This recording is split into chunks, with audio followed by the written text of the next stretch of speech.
नमस्कार बंधुरा care recipe बक्से सकलके स्वागत। आज आमी शेयर करब एकदम घरोया भावे विभिन्न सब्जी दिए माछेर झोल।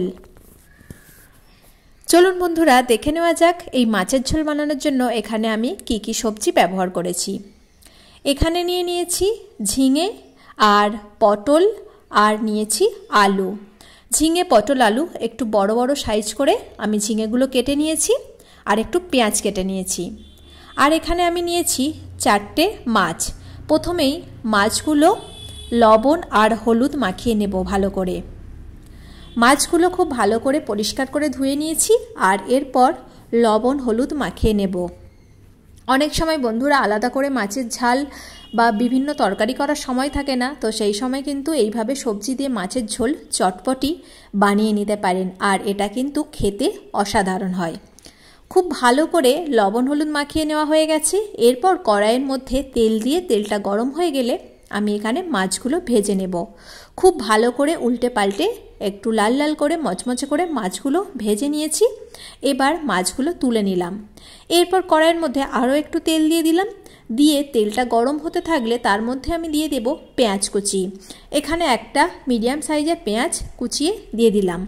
দিয়ে পেঁয়াজটা ভাজা হওয়ার জন্য অপেক্ষা করব। পেঁয়াজটা হালকা ভাজা হয়ে এলে তার মধ্যে কেটে রাখা সবজিগুলো দিয়ে দেব। এখানে ঝিঙে পটল এবং আলু সবগুলোই আমি একসঙ্গে দিয়ে দিচ্ছি। আপনারা যদি চান আলাদা আলাদা করেও সবজিগুলো ভেজে নিতে পারেন, তবে এই ভাজার সময় কোনো মতেই আমি এখন লবণ দেব না। এরপর এর মধ্যে আদা আর জিরে বাটা দিয়ে দিলাম। তারপরে দিলাম 1 টিস্পুনের মতো হলুদ গুঁড়ো আর ধনে গুঁড়ো আর একটা বড় সাইজের কাঁচা লঙ্কা।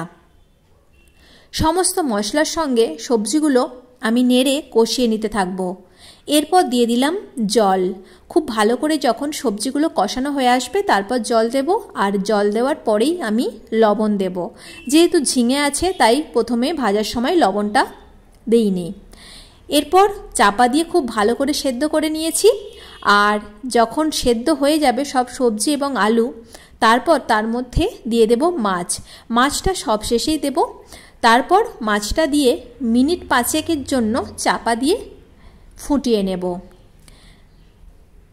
এইভাবে মাছটা দিয়ে খুব ভালো করে মিনিট 5 আমি এটা চাপা দিয়ে ফুটিয়ে নেব। আর এর মধ্যে একটু স্বাদটা ব্যালেন্স করার জন্য আমি সামান্য পরিমাণ চিনি দিয়েছি। যারা চিনি পছন্দ করেন না তারা নাও দিতে পারেন। যে কোনো সবজিতে মাছ দিলে তার কিন্তু স্বাদ দ্বিগুণ বেড়ে যায়। এরপর 5 মিনিটের মতো ফুটিয়ে নিয়েছি আর আমার একদম মাছের ঝোল রেডি হয়ে গেছে, বিভিন্ন সবজি দিয়ে মাছের ঝোল। এরপর এটা ঢেলে নিই। দেখতেই পেলেন বন্ধুরা কত সহজে তৈরি হয়ে গেল দুর্দান্ত স্বাদের ঝিঙে পটল আর মাছের ঝোল। হাতে সময় কম থাকলে এইভাবে কিন্তু চটপটি তৈরি করে ফেলতে পারেন সবজি আর মাছ দিয়ে দুর্দান্ত স্বাদের এই রান্না। আশা করছি ভিডিওটি সকল বন্ধুদের কাছে খুব ভালো লাগবে। সকলে খুব ভালো থাকবেন, সুস্থ থাকবেন আর আমার চ্যানেলটি সাবস্ক্রাইব করে পাশে থাকবেন। ধন্যবাদ।